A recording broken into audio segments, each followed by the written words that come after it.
Que bom que você está aqui, meu irmão, minha irmã. Fico muito feliz de poder estar aqui também, de estar compartilhando. É uma alegria para mim muito grande. Não sei nem por que eu estou falando isso, mas acho que eu quero falar isso. Eu fico muito feliz de estar aqui de manhã, poder compartilhar uma palavra de Deus, de poder te ensinar alguma coisa, de poder aprender, de poder ver o crescimento mesmo que é produzido pelo conhecimento da palavra. Quando a gente aprende a respeito de Deus, isso nos fortalece. Eu queria compartilhar uma palavra hoje. Na verdade é uma pergunta. Eu faço isso de vez em quando nas minhas mensagens, mesmo sabendo que isso não é indicado. Mas como eu não estou fazendo prova mesmo, ninguém vai avaliar, então eu faço. Então seria uma pergunta: como vencer a guerra? Uma pergunta para que você possa pensar. Como vencer a guerra? De que guerra estamos falando, né? Vamos ver um pouquinho disso. Então, para isso, eu queria que você abrisse sua Bíblia comigo em Tiago. Nós lemos aqui na abertura do culto. Eu queria ler de novo o versículo 7. Tiago, no capítulo 4, vamos ler o versículo 7. Obrigado, Léo.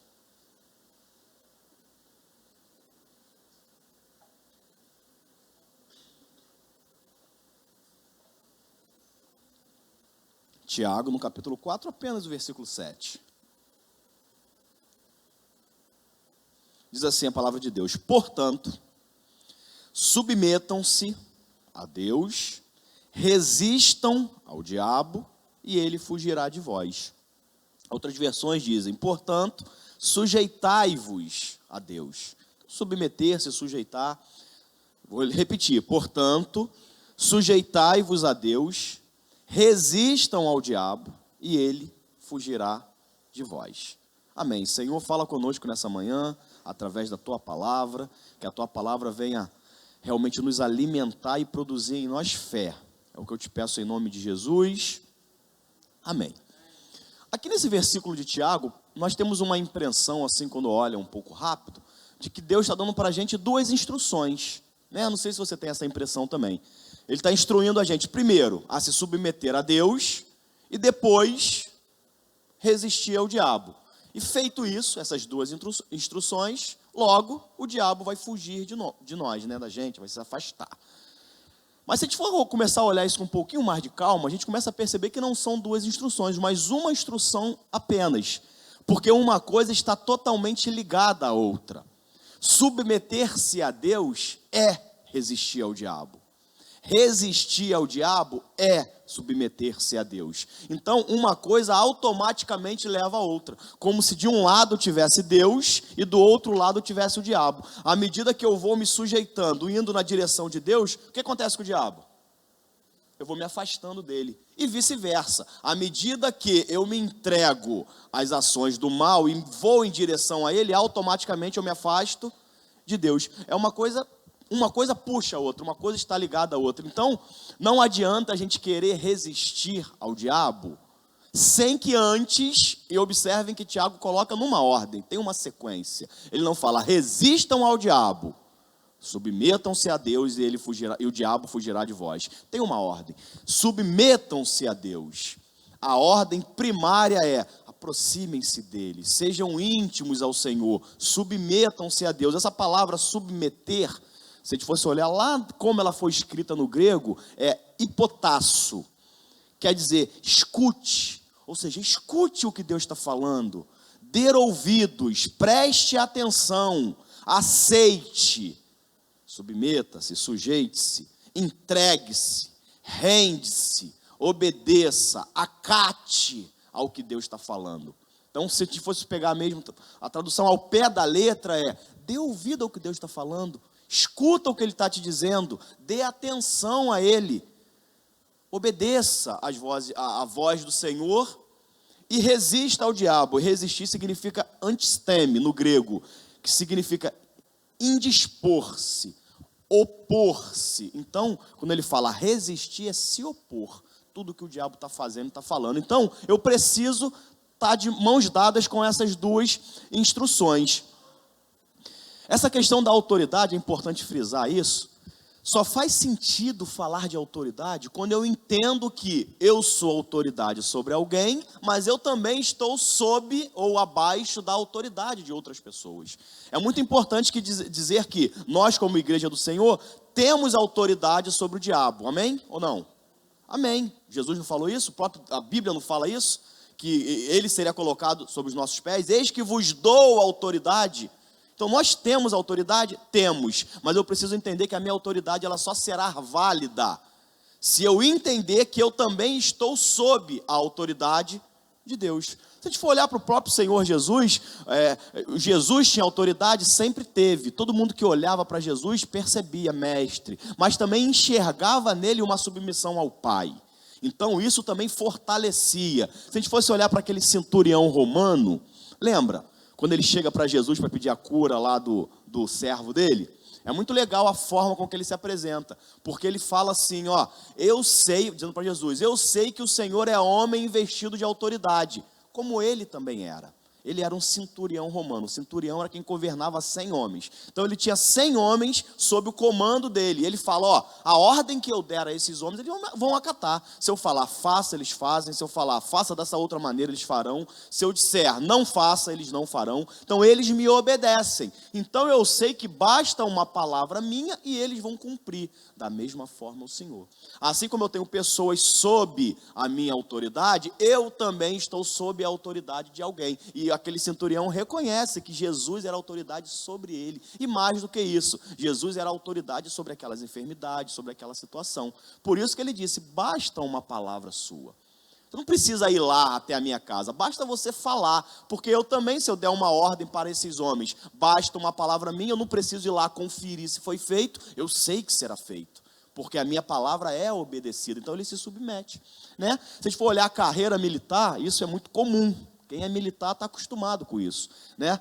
Um sargento, eu sou sargento, eu tenho sob o meu comando, a minha liderança, os que são mais modernos ali, o segundo sargento, terceiro, cabo, soldado, mas também eu estou sob a autoridade de muita gente, tenente, capitão, coronel, brigadeiro, então sempre nós estamos com autoridade, mas também sob a autoridade, esse princípio é muito importante.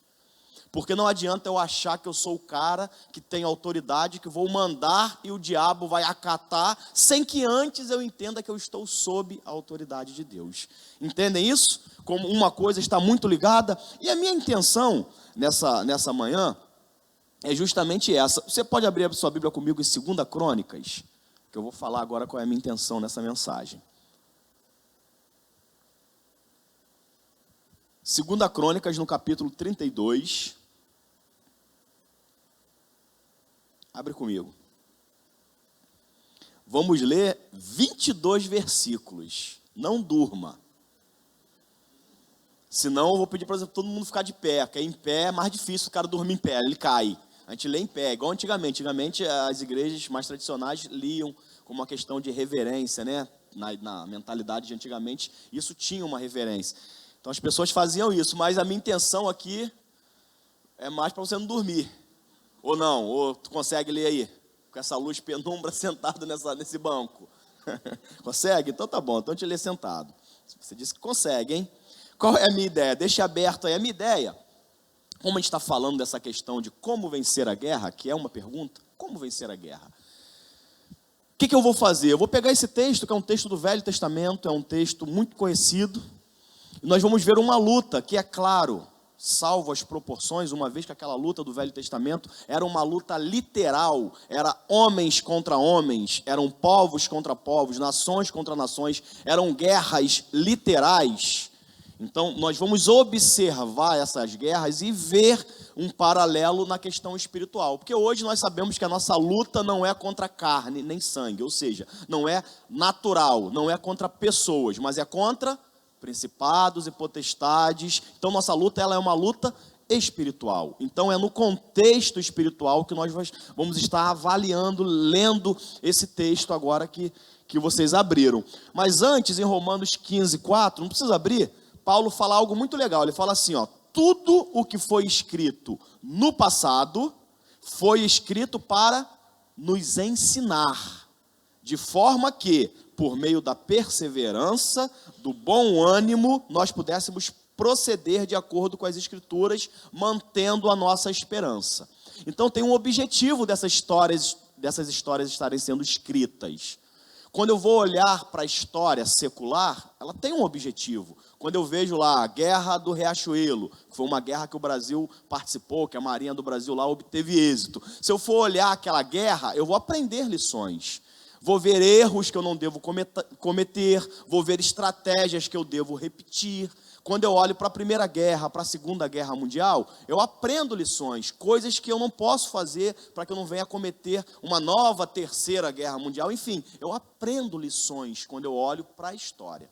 Quando a gente olha para a Bíblia, o cunho é diferente. Não é para que eu aprenda no sentido do conhecimento histórico. Aqui são realmente verdades e lições espirituais. Eu posso ler para essa história do passado aqui do povo de Israel, que está registrado na Bíblia, não apenas como um fato ocorrido naquela época. De fato, foi um fato ocorrido naquela época, um fato histórico, sim. Mas para a gente isso vai muito além. Aqui nós temos princípios bíblicos, aqui nós temos lições, aqui nós temos Deus querendo falar conosco através dessas histórias, diferentemente de uma história secular qualquer. Aqui não, aqui é Deus falando. Agora, eu preciso olhar isso daqui com as lentes do Novo Testamento. Eu preciso olhar isso aqui e entender que um povo estava guerreando contra o outro literalmente. Eu devo fazer isso hoje?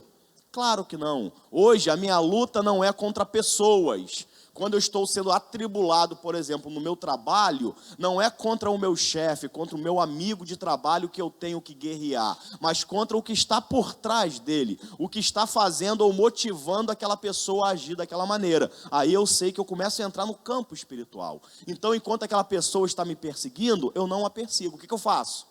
Eu oro por ela. Deus abençoe. Enquanto ela vem com 2 pedras contra mim, eu vou ajudando, eu falo palavras de amor, eu colaboro. Enquanto o meu chefe está me perseguindo, eu sou o melhor profissional que ele pode encontrar, faço o que tem que fazer, oro por ele, ajudo, falo bem dele. Então a nossa guerra não é contra ele, mas contra o que está agindo por trás dele. Amém? Então eu quero que vocês tenham isso em mente. Então vamos lá. 2 Crônicas 32. Eita, quando eu terminar de ler, eu oro e acabou. Mas eu quis ler de propósito mesmo. Eu fiquei naquela, leio, não leio, leio, não leio, leio. Domingo de manhã para ler. Domingo à noite eu não leria não, mas de manhã eu leio. Vamos lá, 2 Crônicas 32, a partir do versículo 1. Diz assim: depois de tudo o que Ezequias fez com tanta fidelidade, Senaqueribe, rei da Síria, invadiu Judá. Ele sitiou as cidades fortificadas para conquistá-las. Quando Ezequias viu que Senaqueribe pretendia guerrear contra Jerusalém, consultou os seus oficiais e os comandantes do exército sobre a ideia de mandar fechar a passagem de água das fontes do lado de fora da cidade. E eles concordaram. Assim, estão entendendo, irmãos? De segundo eu vou interromper para você não dormir. Senaqueribe, um rei da Síria, veio lutar contra Judá, povo de Israel. Aí quando ele estava chegando, o que o rei de Israel pensou? Chamou lá o conselho dele e falou: olha, está chegando, vamos lá tapar lá as fontes que estão do lado de fora para que eles não possam se alimentar e tudo mais. Aí continua, assim, ajuntaram-se muitos homens e fecharam todas as fontes e o riacho que atravessava a região.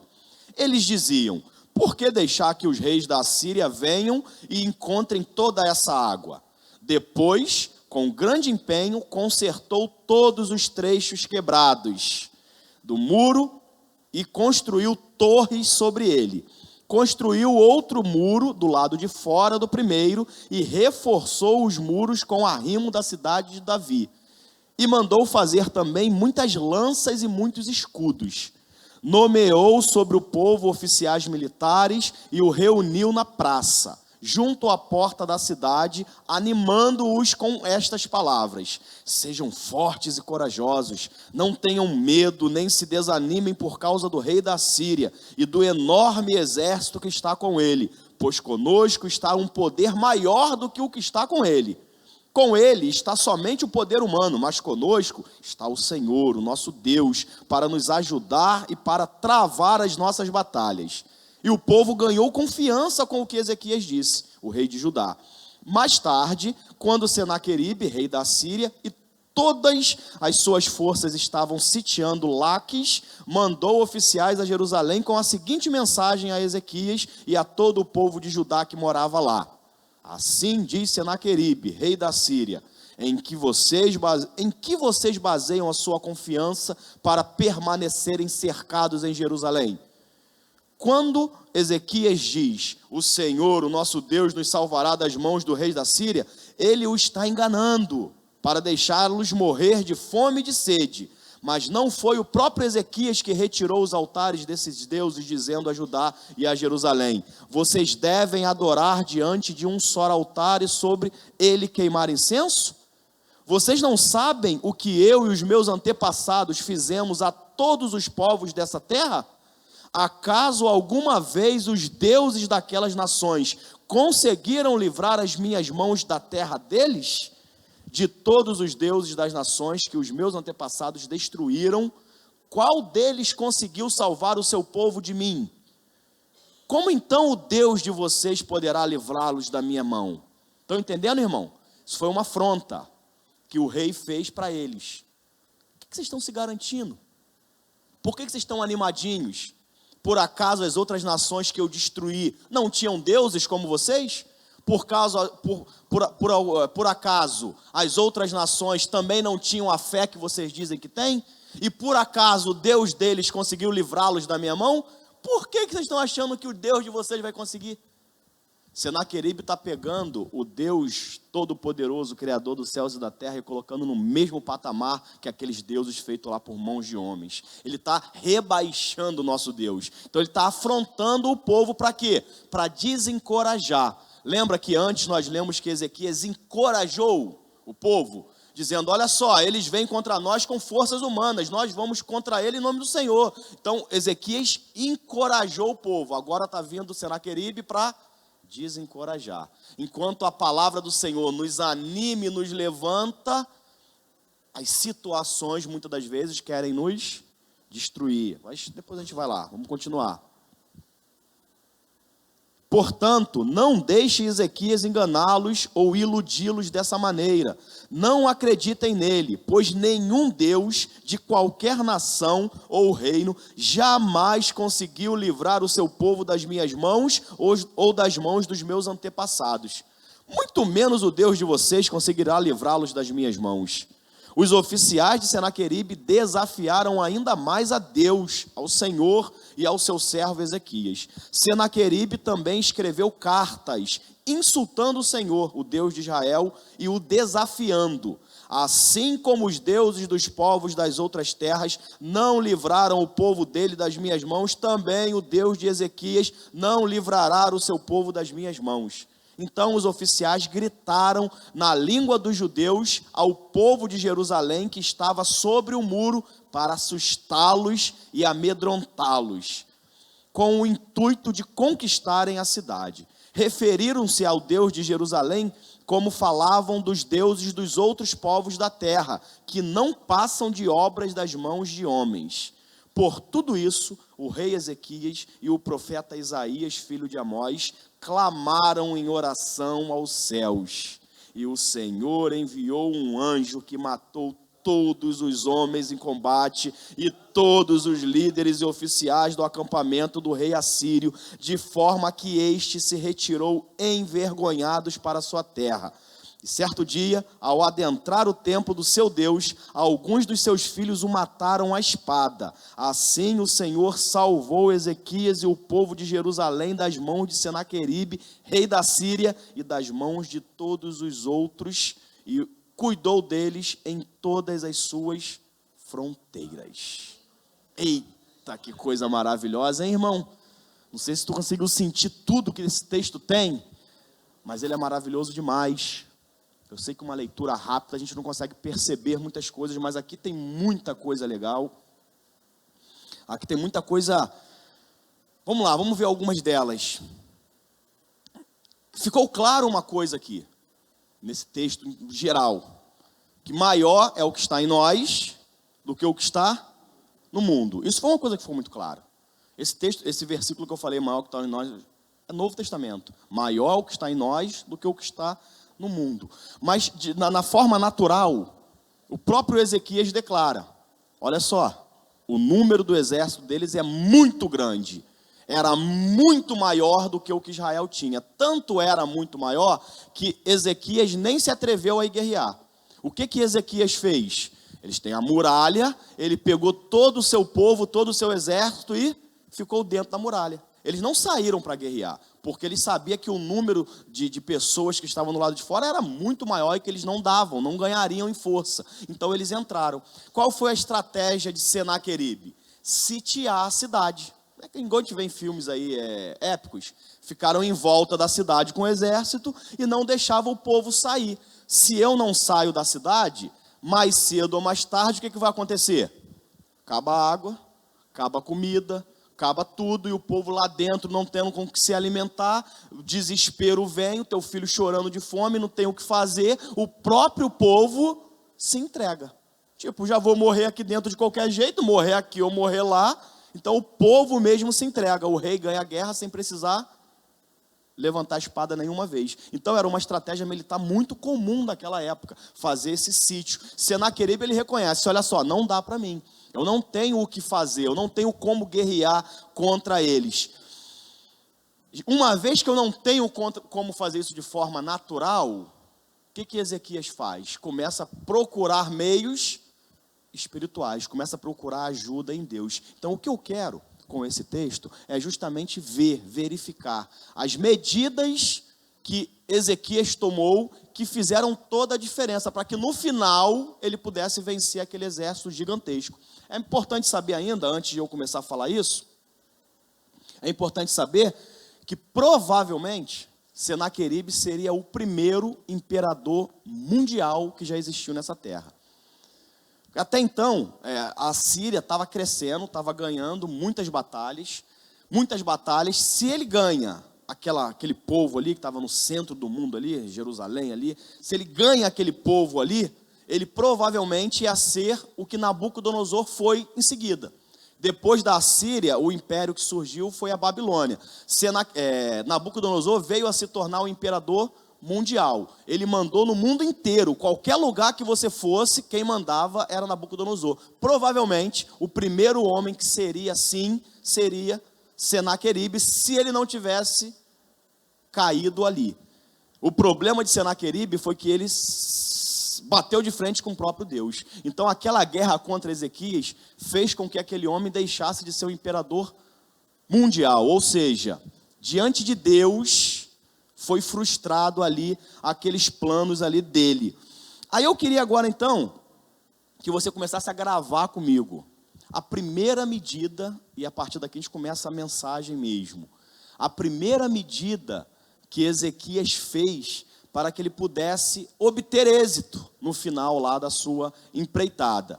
Deixa aberto em 2 Crônicas 32, que nós vamos estar sempre voltando nele. Agora vamos ler o versículo 2 e 4, só que eu quero chamar a tua atenção para uma coisa.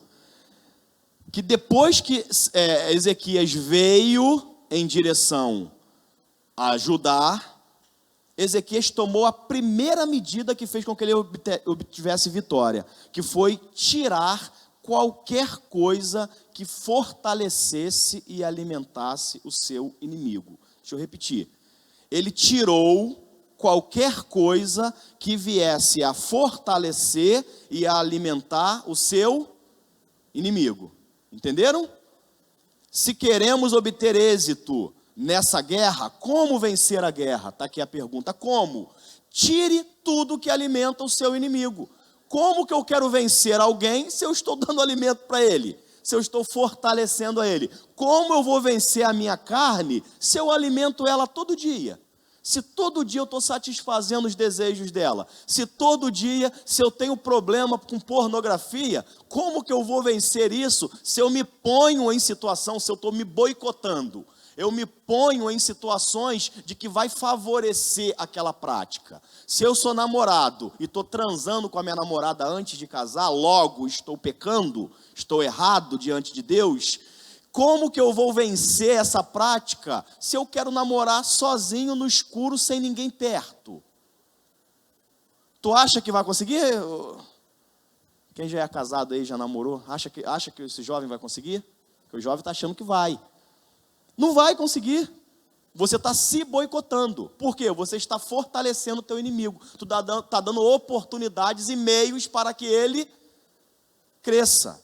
Então a primeira coisa que Ezequias fez foi: fecharam todas as brechas e os riachos que estavam na região. Ele falou: o povo está vindo, eles vão demorar aí, não sei, 1 semana, 2, 3. Vamos todo mundo e fecha a terra, todos os riachos, todas as lagoas, acaba com a água. Porque se eu deixar água para eles aqui fora, aí vai ser moleza. Aí eles vão estar se alimentando e se fortalecendo. Tem um texto bíblico, não sei se você já chamou a atenção, os jovens sabem que eu já falei isso no retiro. Mas o restante que não é jovem aí, tem um texto em Gênesis 3,14 que é muito legal, que eu quero falar sobre essa questão do alimentar o inimigo. Diz assim, ó, então, deixa em Crônicas, mas aí eu vou lendo outros textos e Gênesis 3,14 fala: então, o Senhor Deus declarou a serpente. Deus falou com a serpente depois de ela ter enganado Eva e o homem e a mulher terem pecado. Já que você fez isso, Deus está falando com quem? Com a serpente. Já que você fez isso o quê? Quem lembra? O que ela fez? Enganou Eva. Já que você enganou Eva, já que você fez isso, maldita é você entre todos os rebanhos domésticos e entre todos os animais selvagens. Sobre o seu ventre você rastejará e pó comerá todos os dias da sua vida. Depois do pecado, Deus dá 3 palavras, uma contra o homem, Adão, uma contra a mulher, Eva, e outra contra a serpente. Só que erradamente a gente está achando que Deus falou, Deus não amaldiçoou nem Adão nem Eva. Eles foram enganados, mas houve uma consequência daquele erro. Deus não amaldiçoou. Aconteceu aquela questão de, sobre o suor do teu rosto comerás, Eva lá multiplicou-se a dores do parto, tudo aquilo que a gente já sabe, mas eu não quero falar isso, eu quero me focar na serpente. Deus deu uma ordem a um animal. Vocês conseguem imaginar que isso foi dessa forma literal? Pensem, uma cobrazinha, e Deus falando com a cobra, literalmente. Vocês acham que foi com uma cobra que Deus falou? Esse é o nosso engano, a gente está achando que Deus falou com um animal. A gente olha para a cobra e fala, ai, a cobra é o diabo. Aquela cobra ali, ela era um tipo, ela é uma figura de Satanás. A gente só consegue entender isso quando a gente vai para Apocalipse. Porque Apocalipse, quando João teve a revelação, ele fala, o dragão, a antiga serpente, a saber, o diabo. Então quem é a antiga serpente? Aquela serpente lá de Éden. O diabo. Então o que Deus está falando é uma sentença contra Satanás. Do pó da terra comerás.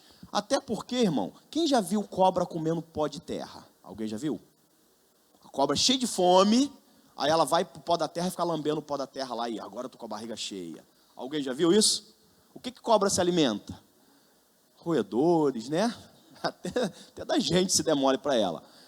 Ela come carne, come tal, ela não se alimenta de pó da terra. Então aquilo ali não pode ser literal. Deus está falando de algo figurado, apontando para alguma coisa. E se eu entender, se você entender que o homem foi feito do pó da terra e para o pó da terra voltará, o pó da terra vai voltar. O que volta para o pó da terra? O meu espírito?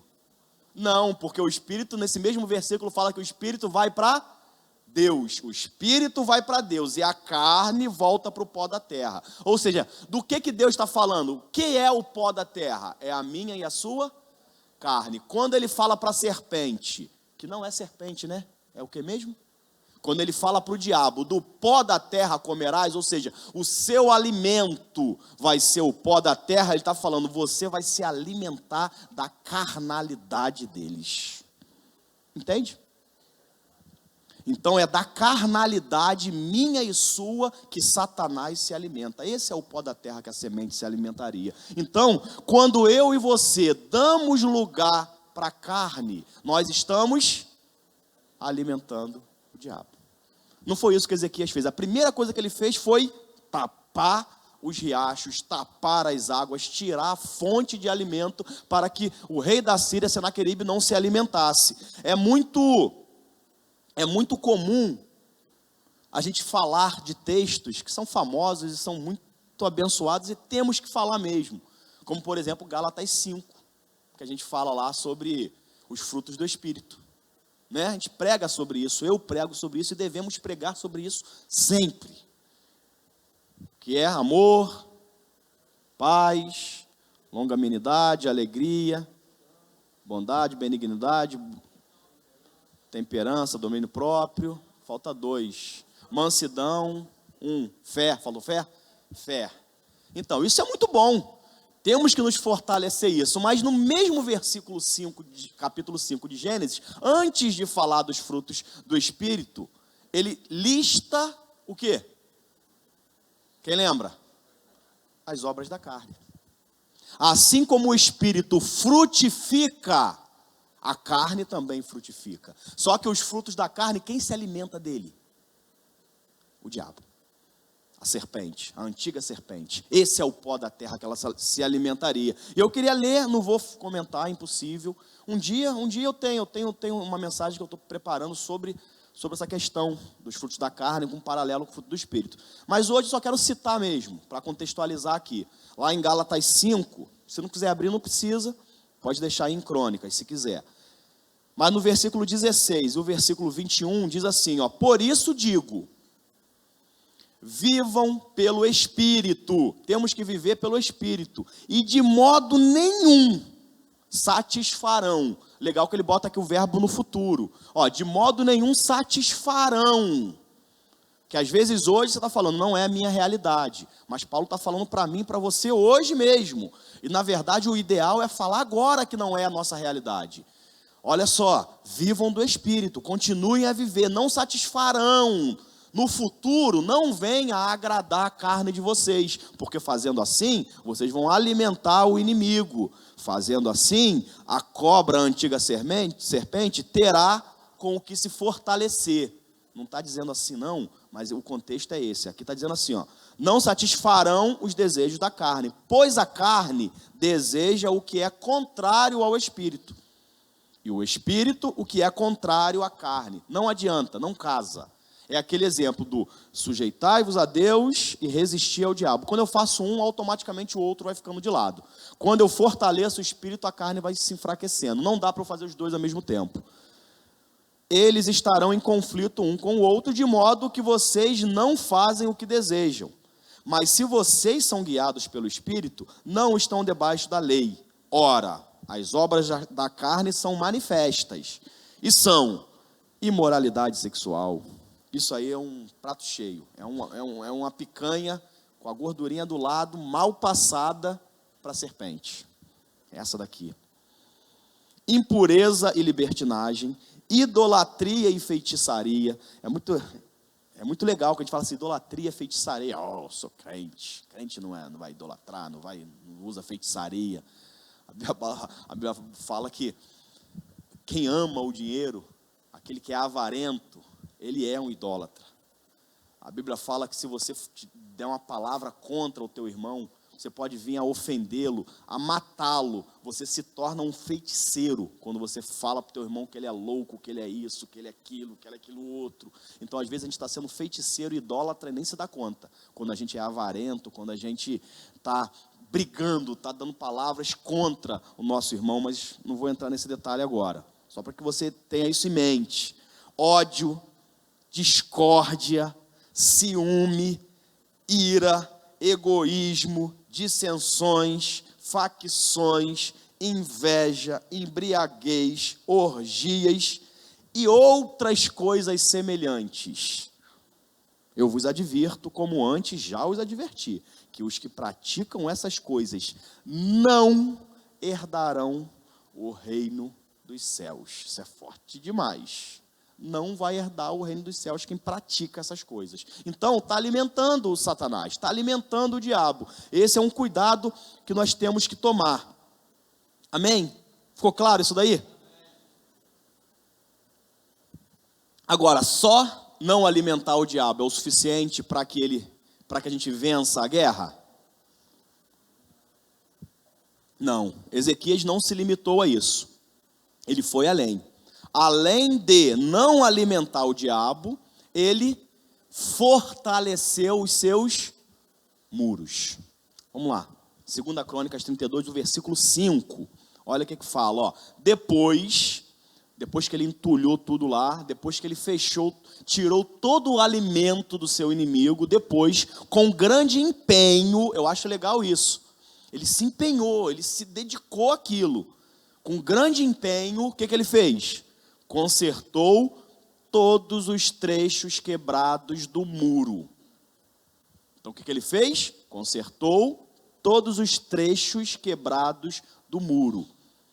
Tinha rachadura, tinha localidades no qual o adversário podia entrar, poderia ruir a cidade com mais facilidade. Então ele não simplesmente acabou com o alimento do inimigo, ele também fechou os seus muros e construiu torres sobre ele. Construiu outro muro do lado de fora do primeiro.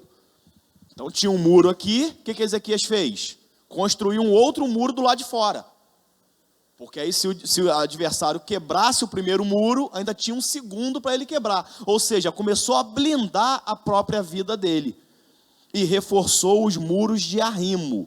Muro de arrimo é colocar aquelas escoras assim, ó. Colocou um monte de escora no muro para ficar mais difícil de entrar ainda na cidade de Davi. Então, além de tirar o alimento do inimigo, nós precisamos tapar as brechas.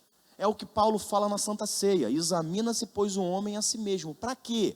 Para que você possa tapar as brechas que estão. Para que você possa detectar. Poxa, eu estou fazendo uma autoanálise aqui. Estou percebendo que eu sou... É importante que cada um de nós conheça a sua fraqueza. Porque é justamente na nossa fraqueza que o adversário vai atacar.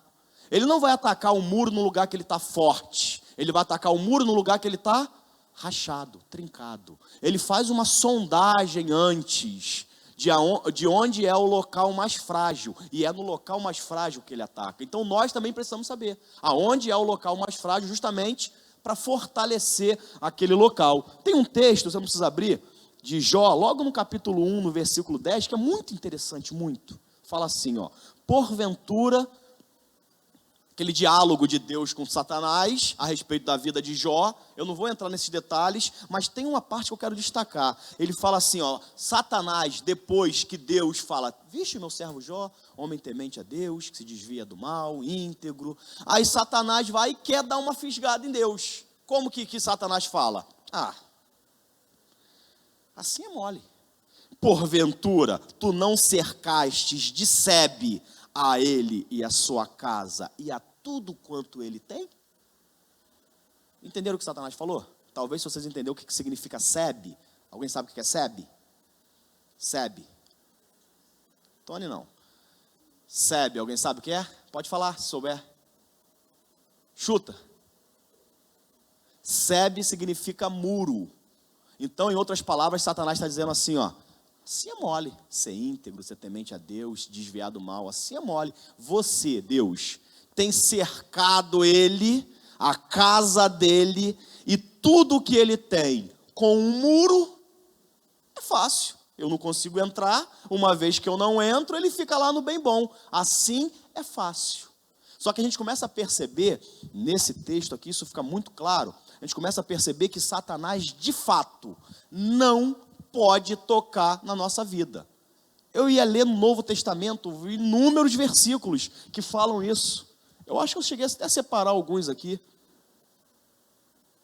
Depois eu leio alguns. Inúmeros versículos apontam para essa questão, que o diabo não pode tocar na nossa vida. Ele não podia tocar na vida de Jó, a menos que duas coisas acontecessem. Então ouça isso que eu vou falar agora. O diabo não pode tocar na sua vida, a menos que, primeiro, Deus permita. Só que isso está mais para uma exceção do que para uma regra. Aquele contexto de Jó foi um contexto muito diferente do que vivemos hoje. Hoje nós temos a autoridade de Deus para que, se o diabo vier contra a nossa vida, dos nossos familiares, contra o que temos, de nós mesmos repreender ele em nome de Jesus e não deixar. Mas Deus, dando uma permissão, está mais para exceção, como eu falei, do que para a regra. E temos a regra, que é quando o diabo toca na nossa vida. É quando nós abrimos, mais do que brecha, Carlinhos. Quando a gente abre o portão para ele entrar. O inimigo vem e a gente abre.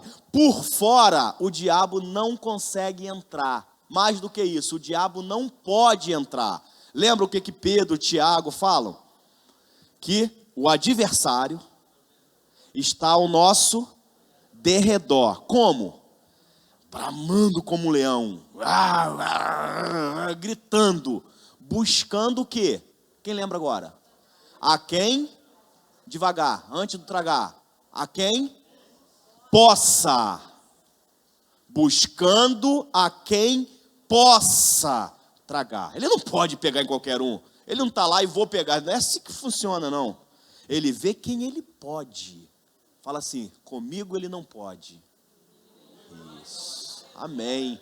Glória a Deus. Aí ele completa dizendo, mas os anjos do Senhor acampam ao nosso redor. Ele está ao derredor, nos protegendo. Ou seja, os anjos do Senhor funcionam como uma cerca. Então ele não pode entrar, a menos que eu fale assim, ó, anjo, eu quero sair. Aí não tem jeito.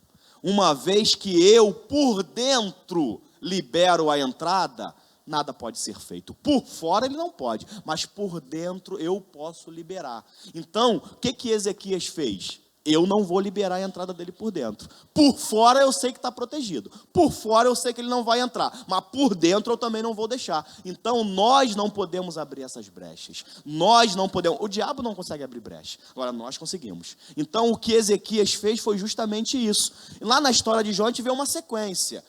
Deus fala, você toca em tudo que ele tem, mas não toca nele. A permissão de Deus também não é faz o que quer. Deus tem um objetivo. Depois veio uma segunda progressão. Você pode até tocar nele agora, mas não toca na vida dele. Então Satanás ele não pode fazer o que quiser na minha e na sua vida, não. A menos que a gente se entregue a ele, que a gente permita que ele faça aquilo. Uma vez que a gente permitiu, aí a gente limita a Deus no agir. Entenderam isso, irmãos? Então nós temos que tomar esse cuidado. E é tão verdade que eu e você podemos dar brecha para que Satanás entre, que em Efésios 4, 27, Paulo fala, não deis, pode comigo, não deis lugar ao diabo. Ou seja, é possível que eu e você, de alguma forma, venhamos dar lugar a ele. Muito legal, né? Eclesiastes, Salomão fala um negócio legal também, 10:8. Ele fala assim, ó, quem cava um poço, olha que legal, Eclesiastes 10:8. Quem cava um poço, cairá nele. É um problema. Está dizendo poço no sentido de um problema. Quem está arrumando o problema para si, vai se ferrar nele. Aí ele vai falar assim, ó, quem derruba um muro, será picado por uma cobra. Não botaram aqui não. Não sei se vocês abriram. Eclesiastes 10, muito legal esse versículo. 10:8. Quem derruba um muro será picado pela cobra. Porque um muro, uma cerca, ele tem essa proteção também de impedir que os animais entrem. Mas é claro que aqui Deus não inspirou Salomão a falar de algo natural. Ele está falando que se você derruba o seu muro, você está dando lugar para a serpente, que é o diabo, entrar e te picar. É isso que ele está dizendo. O contexto espiritual é esse. Olha só, quem derruba o muro, quem não tapa as brechas, quem permite uma entrada, a cobra entra e te pica. Só que aqui a gente está falando do diabo. O diabo entra e te pega, te tenta e te derruba. É esse que é o cuidado que nós temos que tomar. Amém, irmãos? Ficou claro isso? Para finalizar esse segundo aqui, primeiro qual é? Quem lembra? Devemos tirar tudo que alimenta o nosso inimigo, cortar a fonte de alimentação dele. E depois, tapar as brechas. Antes de ir para o terceiro, eu queria ler em 2 Coríntios 2, versículo 10 e 11, para finalizar essa parte aqui. Se vocês perdoarem alguém, porque essa é uma brecha que a gente às vezes não se dá conta. Eu vou só dar uma pincelada. Se vocês perdoarem alguém, eu também perdoo vocês. E aquilo que perdoei, se é que havia alguma coisa para perdoar, perdoei na presença de Cristo, por amor de vocês. Com qual objetivo que Paulo perdoou os coríntios? Qual o objetivo? Tem um objetivo, a fim de que Satanás não tivesse vantagem sobre nós, pois não ignoramos as suas intenções. Não é porque eu estou aqui dentro, que tem uma cerca em volta de mim, essa cerca ela é impenetrável por fora, que eu não vou estar atento de que do lado de fora eu tenho um inimigo. Paulo falou, olha só, eu não vou desconsiderar as intenções de Satanás, mas para não dar brecha, mas para não dar lugar para ele, para que ele não tivesse vantagem sobre a minha vida, estou perdoando vocês. Porque Paulo está dizendo o seguinte, olha só, se você não andar em perdão, se você tem alguma coisa contra o seu irmão, contra a sua irmã, contra alguém, a brecha está aí. E é nessa brecha que Satanás vai entrar. Isso é fato, isso não tem para onde correr. Isso aí, quanto mais você demorar, pior. Já viram uma rachadura numa parede? O que acontece à medida que o tempo passa? Só vai aumentando, só vai aumentando. Quanto antes você tratar daquilo, mais rápido, menos dinheiro você vai gastar, melhor vai ficar o serviço. Porque ela está ainda no início. Se você deixar ela se alastrar, às vezes não tem nem solução, tem que quebrar tudo e fazer de novo. Então, quanto antes você perdoar, melhor é.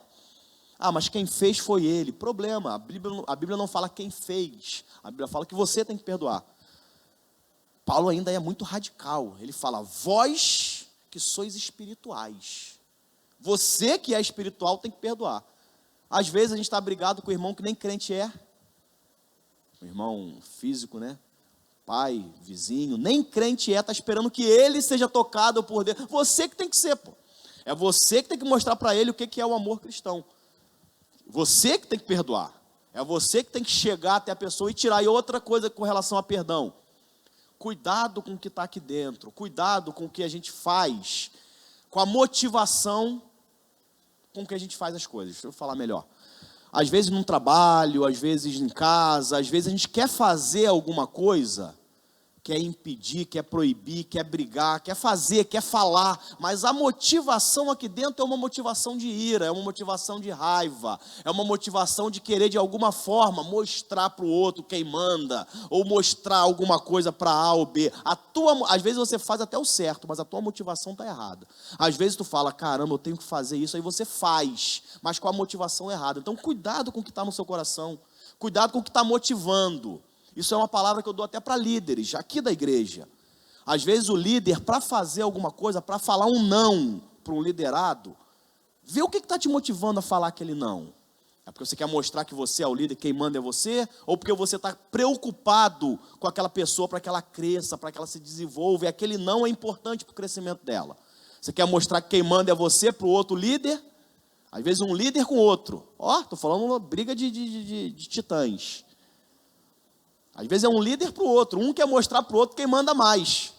Aí porque um quer mostrar para o outro quem manda mais, aí começa. E qual é a motivação de você ter feito isso, feito aquilo, ter falado não, ter falado sim? Qual é a tua motivação?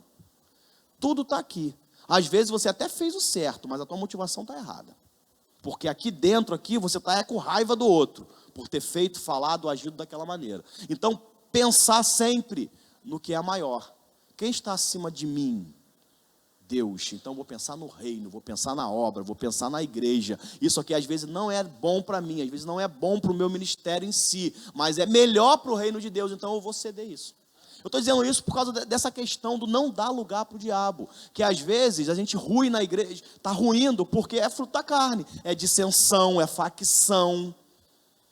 Aí não cresce, o negócio não anda, não desenvolve. Por quê? Por causa disso. Porque o diabo está se alimentando, está se fortalecendo do nosso erro. Então temos que tomar esse tipo de cuidado, tá? Eu não ia ler não, mas eu vou ler aqui rapidinho. Atos 10, 38.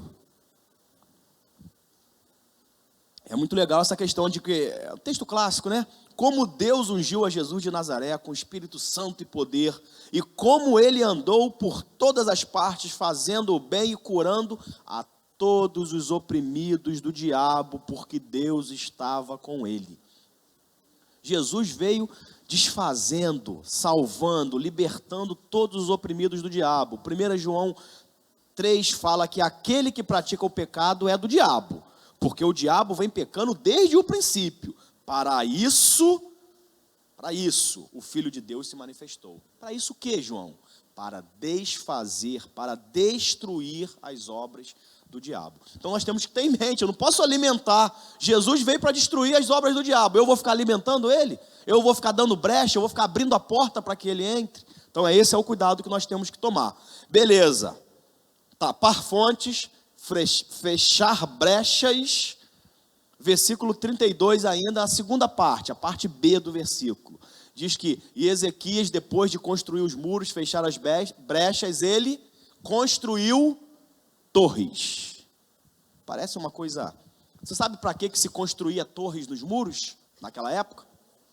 Para observar, para vigilância. Tinha o que nós chamamos de atalaias, que era aquele camarada que ficava lá em cima, e quando ele via o inimigo, alguma coisa se aproximando, ele gritava: está acontecendo isso está vindo, tal direção, com tal velocidade, correndo com isso, com aquilo, tantos homens. Ele dava a informação, ou seja, vigilância. A Bíblia fala de vigilância o tempo inteiro.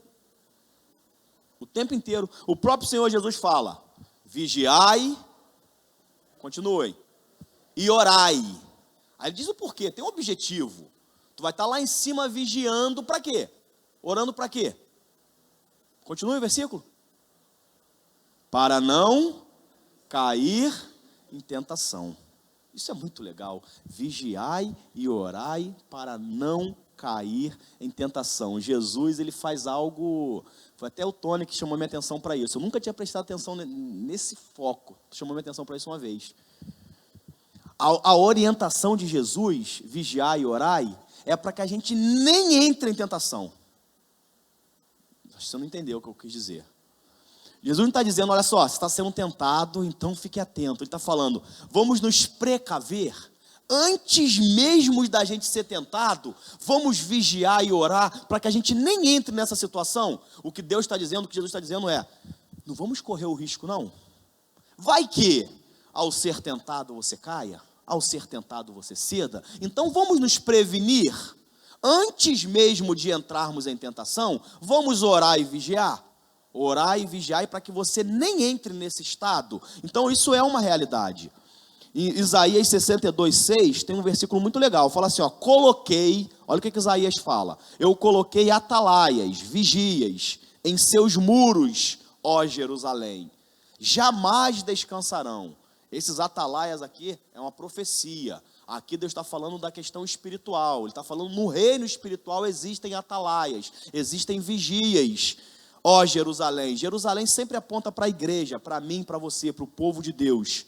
Jamais descansarão esses atalaias, esses vigias, dia e noite.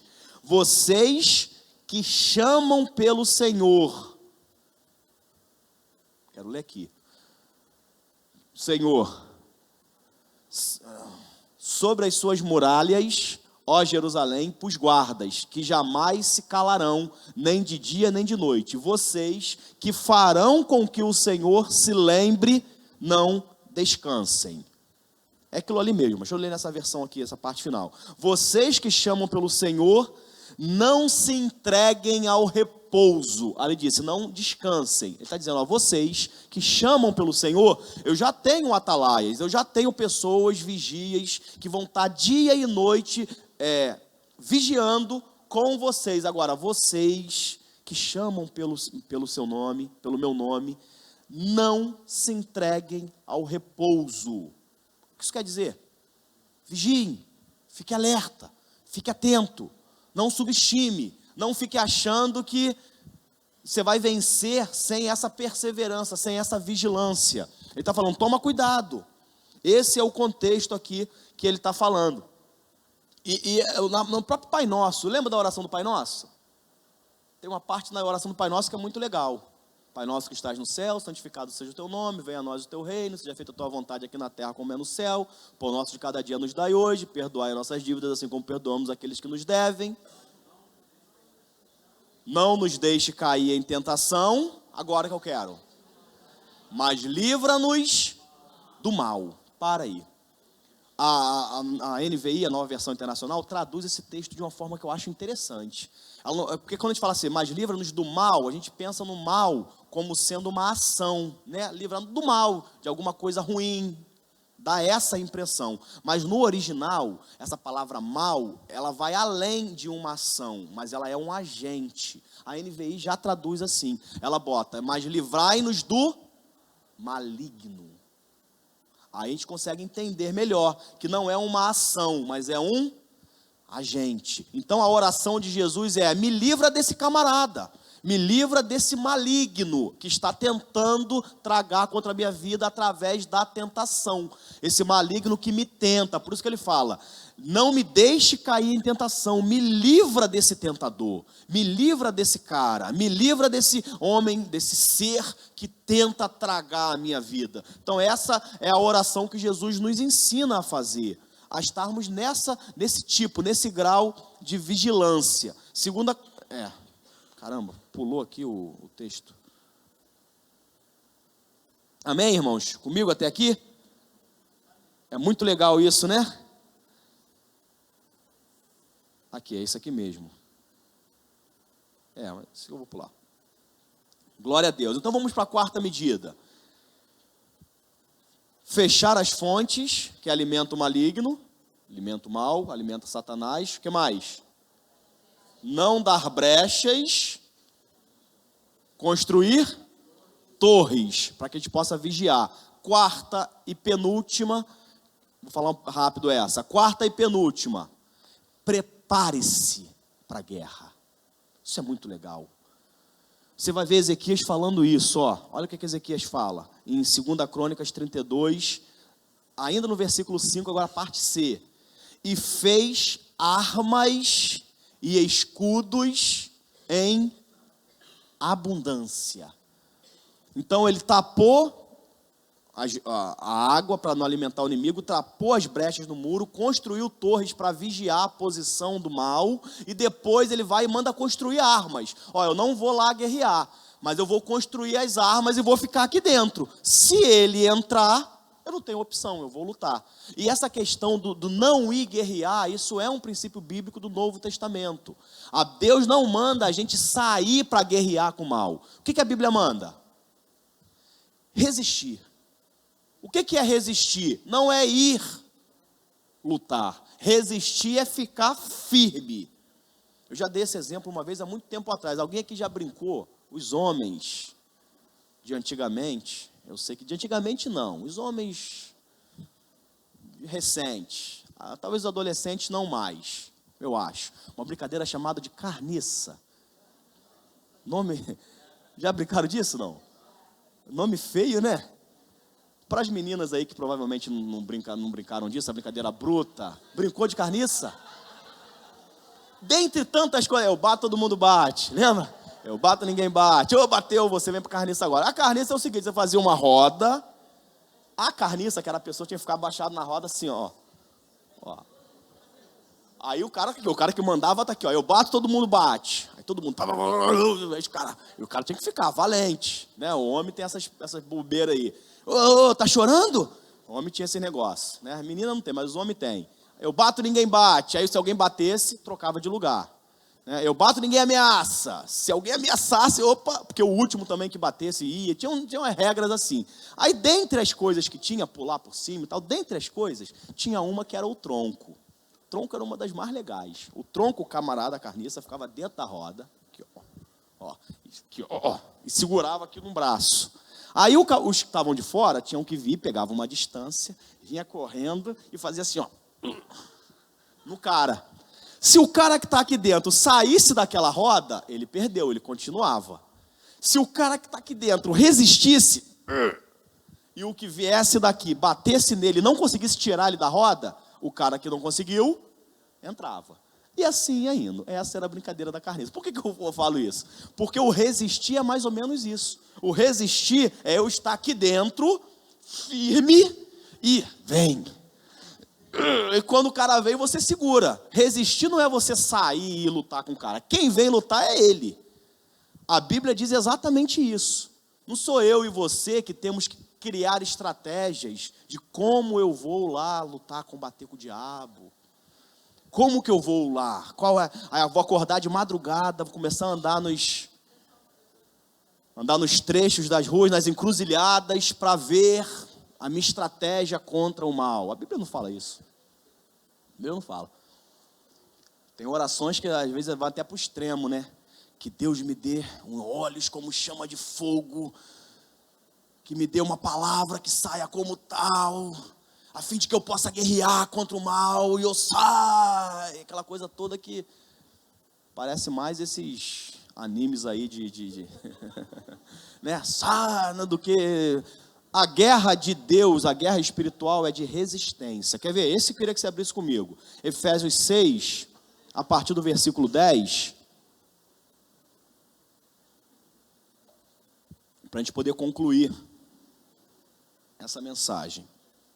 Efésios 6, a partir do versículo 10, fala assim, ó: finalmente, fortaleçam-se em quem?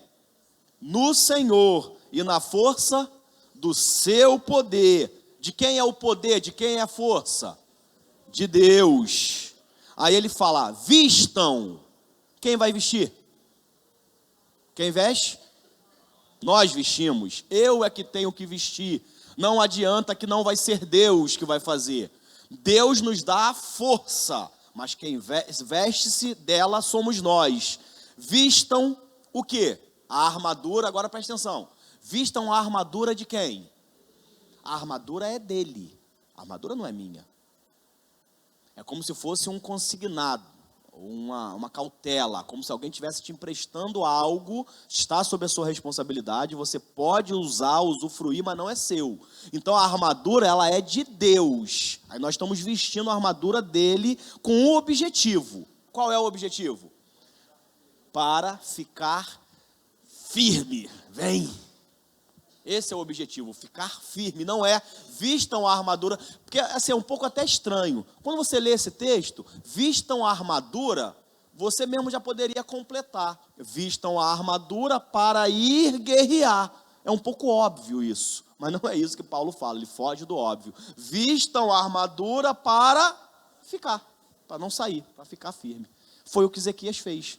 Fez armas, fez escudos, fez lanças em abundância, mas não foi guerrear. Tanto é que no final da história, quem é que venceu a guerra? Um anjo apenas que Deus mandou, um só um. É muito legal isso.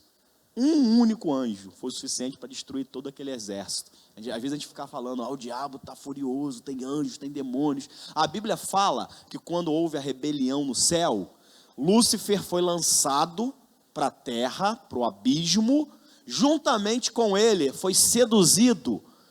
Em qual proporção de anjos? Quem lembra? 1/3. Se a gente está usando 3 como denominador, significa que a totalidade é o 3, ou seja, 3/3 é a totalidade. Se 1/3 caiu com Lúcifer, logo ficou com Deus quanto? 2/3. Então, no mínimo, para cada demônio nós temos 2 anjos. No mínimo, cada demônio, 2 anjos. Ou seja, de qualquer forma, está ruim para eles. Então a gente não tem que ficar amedrontado, ficar desesperado. Isso não cai, não cola com a gente. Então eu fico firme. Contra que ou quem? As ciladas do diabo. Quem é que arma as ciladas? Eu que penso em estratégia? O que eu vou fazer agora? Agora eu vou levantar de manhã, vou fazer isso, vou sair, vou fazer xixi no... É porque isso é verdade. Existia uma época aí que o pessoal estava fazendo isso mesmo. Estava urinando em alguns pontos aí, como o leão faz para delimitar o território. Então essa cidade pertence ao Senhor e vou... Parece mentira, mas é verdade. Mas essas ciladas, essas estratégias, não sou eu nem você que faz. Quem é que procura ciladas e estratégias? Quem é? Ficar firme contra as ciladas do diabo.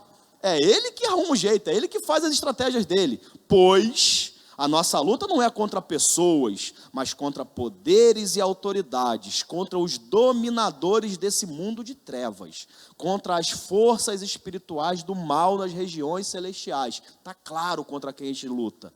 Por isso, Porque a nossa luta é contra essas pessoas, porque o diabo está fazendo ciladas, porque por causa disso, vistam toda a armadura de Deus. Para quê? De novo, já vimos a primeira vez, para ficar firme. Depois, para que possam resistir, de novo, no dia mau. Eu não tenho como falar de dia mau agora, um dia eu falo. E permanecer inabaláveis, depois de terem feito tudo. É muito legal, permanecer inabalável. Ou seja, eu estou inabalável antes do diabo vir, certo? Ele vem, o que eu faço?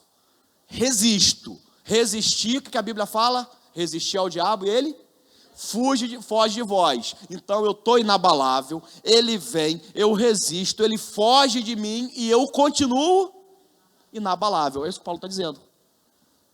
Para que possais continuar inabaláveis, ou permanecer inabaláveis, depois de terem feito tudo. Assim, mantenham firme, cingido com o cinto da verdade, vestido a couraça da justiça, tendo os pés calçados com a prontidão do evangelho da paz.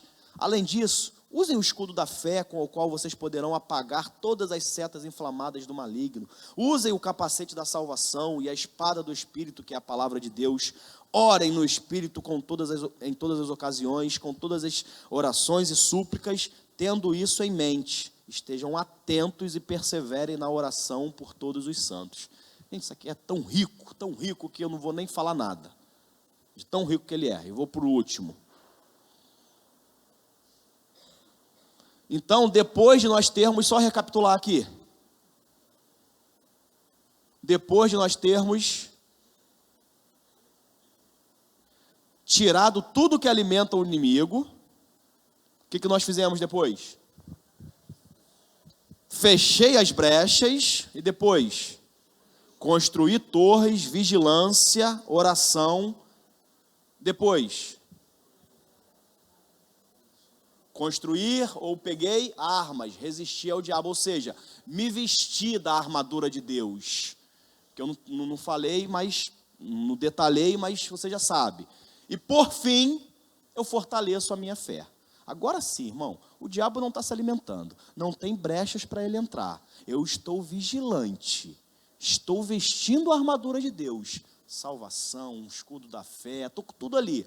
Agora eu fortaleço a minha fé e vou te falar, você vai permanecer inabalável, seja a época que for. A tentação, se vier, provavelmente não vai vir, a gente vai seguir o conselho de Jesus, vai orar e vigiar para não entrar em tentação, mas se vier, ainda assim a gente consegue vencer. Aí ele termina dizendo, 2 Crônicas 32, 6-8, que é o nosso último texto. Nomeou sobre o povo oficiais militares e os reuniu na praça, junto às portas da cidade, fazendo o quê? Animando-os com as seguintes palavras: sejam fortes e corajosos, não tenham medo, nem se desanimem por causa do rei da Síria e do enorme exército que está com ele, pois conosco está um poder maior do que o que está nele. Com ele está somente o poder humano, mas conosco está o Senhor, o nosso Deus, para nos ajudar e para travar as nossas batalhas. E o povo ganhou confiança com o que disse Ezequias, o rei de Judá. Como que a gente fortalece a nossa fé?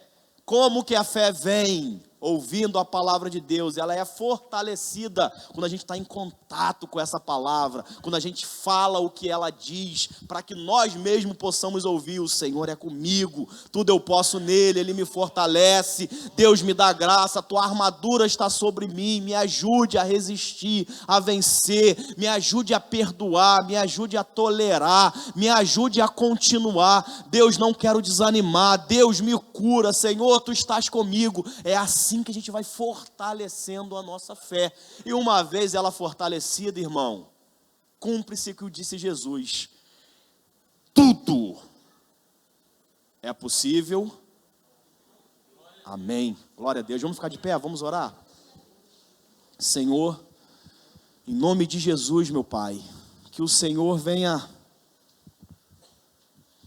nos ajudar nessa caminhada. Estamos numa caminhada, Deus, nessa vida. Sabemos que durante Sabemos que durante essa caminhada o Senhor não nos deixou sozinho. O Senhor não nos colocou nessa vida para trilharmos um caminho sozinhos, para trilharmos um caminho sem contar, Deus, com a tua força, com a tua ajuda, com a tua proteção. Sabemos que temos medidas a tomar, sabemos que temos que olhar a motivação do nosso coração, sabemos que temos que estar vigilantes em oração, sabemos que é nossa responsabilidade vestirmos a armadura, sabemos, Deus amado, que temos que tapar tudo aquilo, Deus amado, que alimenta o nosso inimigo. Sabemos dessas coisas, Pai, mas sabemos também que a armadura que vestimos não é nossa, é do Senhor.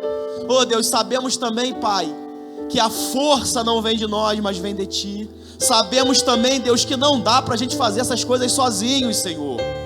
Precisamos da Sua ajuda.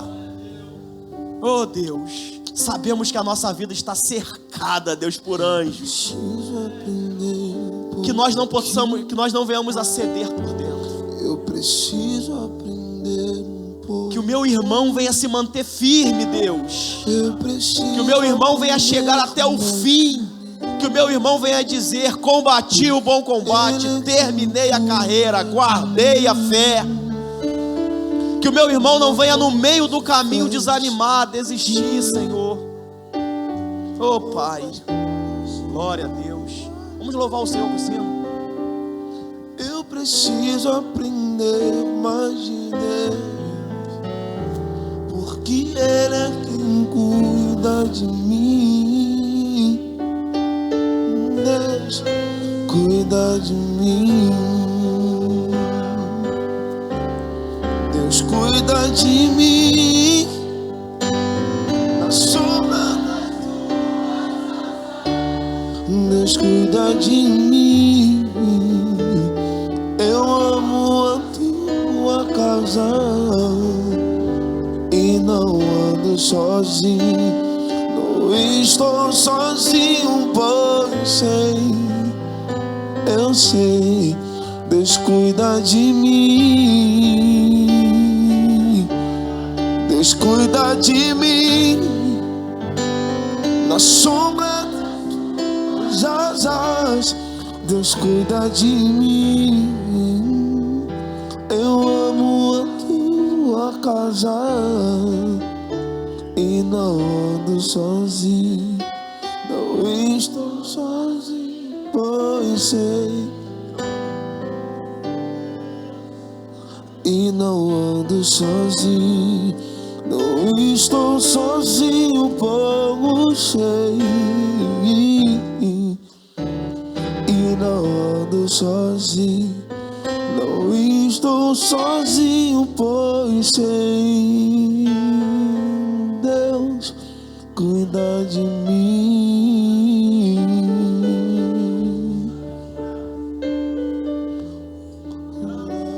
Glória a Deus, glória a Deus. Senhor, toma em tuas mãos a vida da Elisângela, Pai. Esses rumores que ela tem ouvido, suspeita de estar com câncer, em nome de Jesus, que você nem sequer venha entrar no corpo da Elisângela. Mas se você lá estiver, nós como igreja do Senhor damos uma ordem, em nome de Jesus, assim como o próprio Senhor Jesus falou, nós falamos. Assim como Jesus disse para a sogra de Pedro: febre, deixe-a. Seguimos os conselhos do nosso mestre e falamos: câncer, deixe-a. Em nome de Jesus, toma Nancy em tuas mãos, Deus. Ela continua com fortes dores nos seus ossos, Pai.